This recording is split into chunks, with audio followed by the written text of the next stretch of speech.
My name is Kieran Dean, and welcome to Music Mondays, where I just chat about whatever I feel like chatting about. And today, that is, should you be independent or work with labels as an artist? I'm just gonna tell you what I've learned and my reflections working with different artists, like both signed and independent. And also, yeah, I'm just gonna get into everything, and then you can take the information as you want. I don't care what you do with it, but probably somebody needs to hear these things. So, yeah, let's get into it.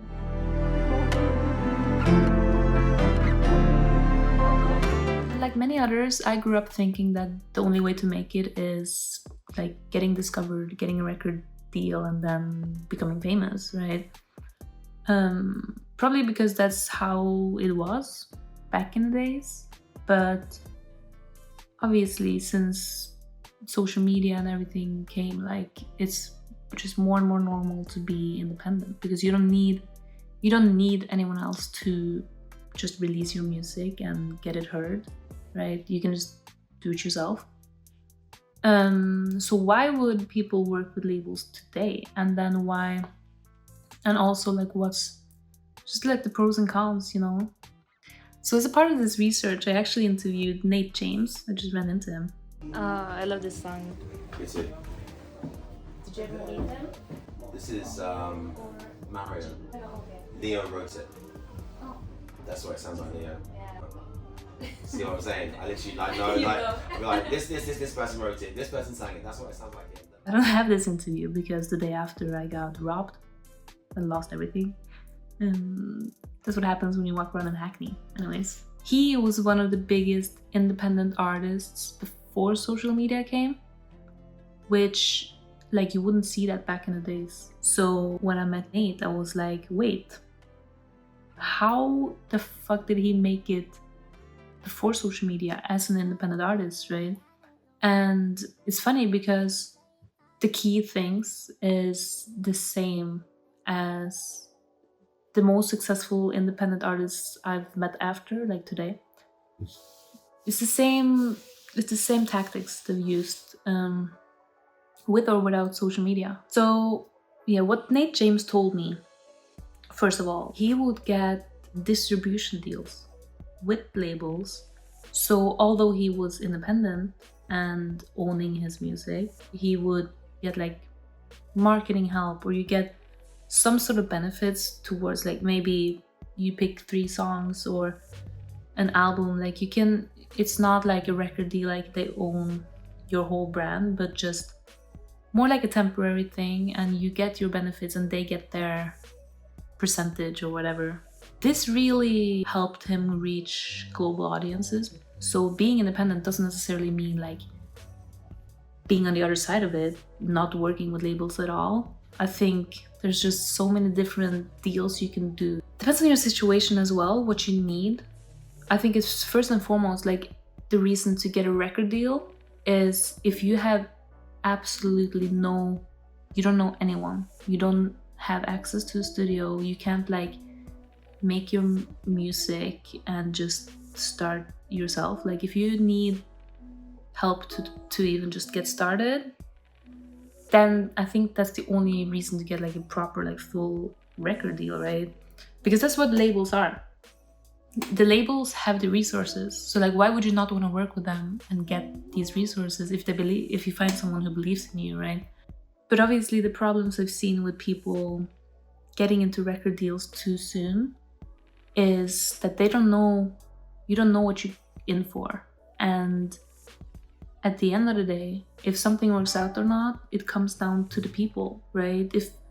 To the team, are they the right people for you to work with? Like, I think that's a decision, whether it's like managers or just your creative team, anything, like that's a decision it's the most important decision you'll make as an artist, like the kind of people you keep around you and work with, and that it shouldn't be rushed. Getting into record deal, like you're obligated to work with these people before you've tried and tested how those relationships works. And then if it doesn't work out and you can't you don't find harmony working with these people, you're stuck with them because of this fucking contract, right? And I think that's where, if anything just goes to shit, that's why. Because you get into it too soon and you don't really know what you're signing up for, and then yeah, you're kind of stuck with that decision. If you have what you need to like get in the studio, you do that investment yourself. You don't make it depending on anyone else. Like put up your own money, like invest in your art, man, and just make it your baby and own your baby.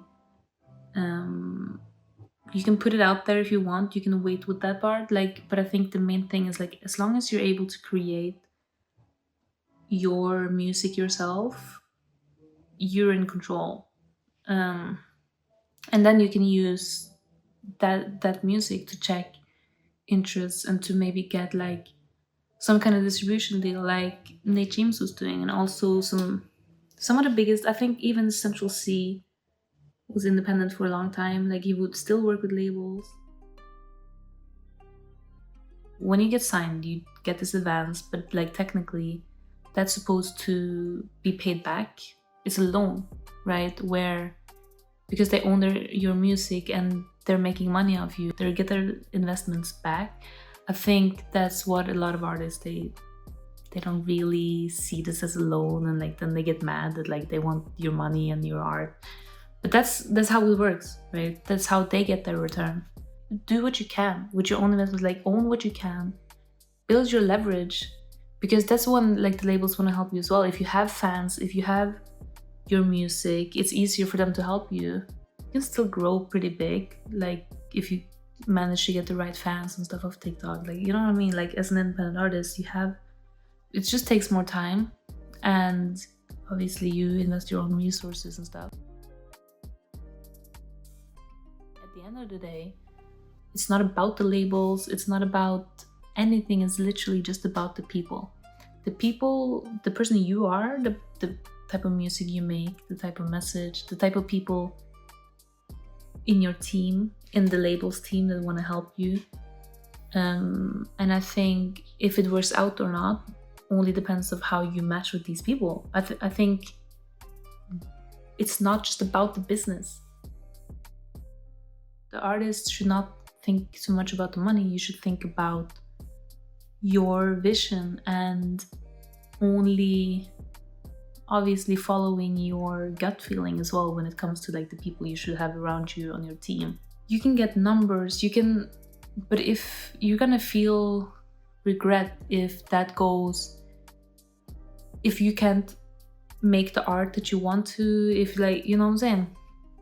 So don't get into something that kind of kills your whole artistry. Only you can know what's right for you and which people you should have around you.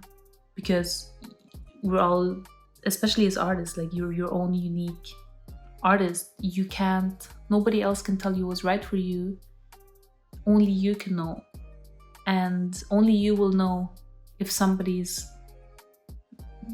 help is putting you in the right direction, or if they're like actually trying to make you into something that you're not. Because you're the one who's gonna pay for it at the end of the day. Like you can become world famous, get all your songs written for you, get like all these things, but if that's not what you want, then what's it good for?